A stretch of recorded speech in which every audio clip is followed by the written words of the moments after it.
this is all outlined in the PDF document, but I think a little bit of extra guidance might just come in handy, because it is a little bit confusing. There's nothing really like this in sewing.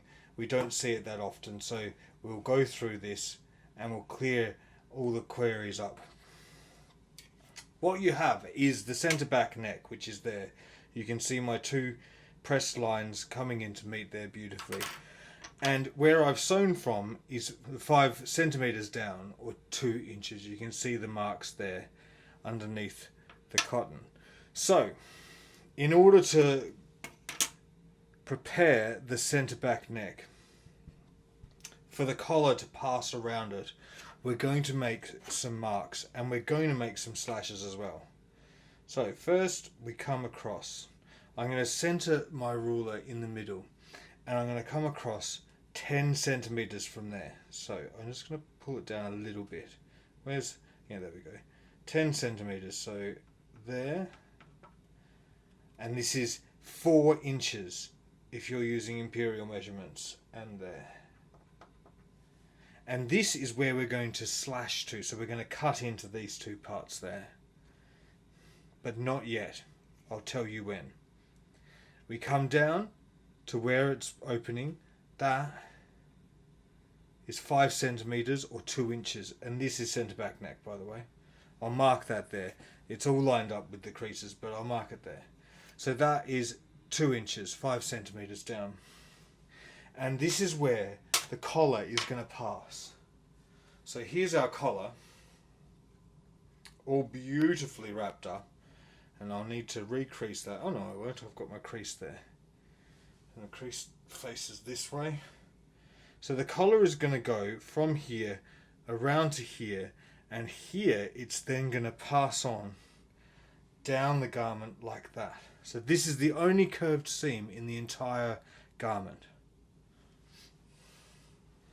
So what you need to do is create this curve, and the best way to do that is to you need something with a little bit of a square on it. You don't desperately need it. There are other ways you can do this. You can measure and measure again and measure again and again, and you still should, even if you have a square. But if you don't,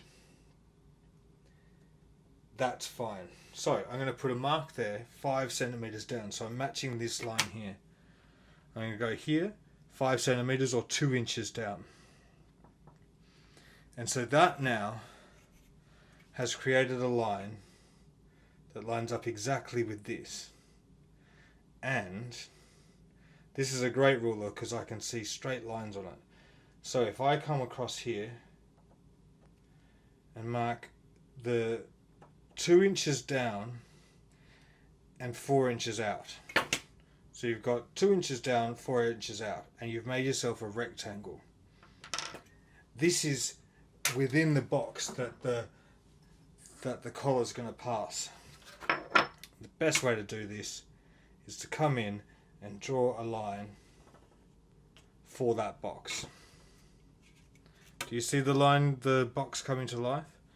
Ooh, it's very windy fabric. There's a lot of movement going on in just a little bit, but that's okay. That is okay. Just get your measurements in, and it'll all be fine. Fabric moves, that's what it does. We're not working in stone here. And I get something round. This is the top of my pin box that we saw earlier. And I line it up, can you see? So I've got enough room for the chalk to pass through there to there. And that's exactly what I do with it. Don't worry if you go offline, this is all chalk. Use something that can be taken off the garment once you're finished. I do the same on this side. And now you can see this is where our collar is going to pass. So a lot of patterns have this cut out. They have this and then a triangle down to here cut out. You can do that. You can actually subtract this, but this is all about not subtracting. We're using all the fabric we've got, and you can take this apart, put it back together, and also it's easier. You don't need a paper pattern. You need 4 inches out, 2 inches down. 10 centimeters out, 5 centimeters down. You don't need a paper pattern in order to work that out. So there you go. You've made a rectangle and you put some curves in it. Now you know where your collar is going to pass.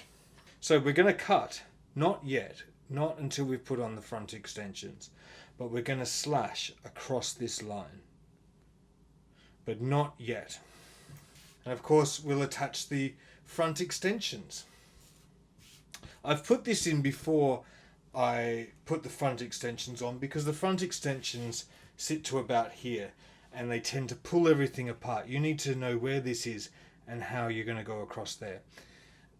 It's just easier to now put on your front extensions than to put them on and then do this working out, because there's just more stuff pulling at your fabric, and you want as little stuff pulling as your fabric while it's laid flat like this.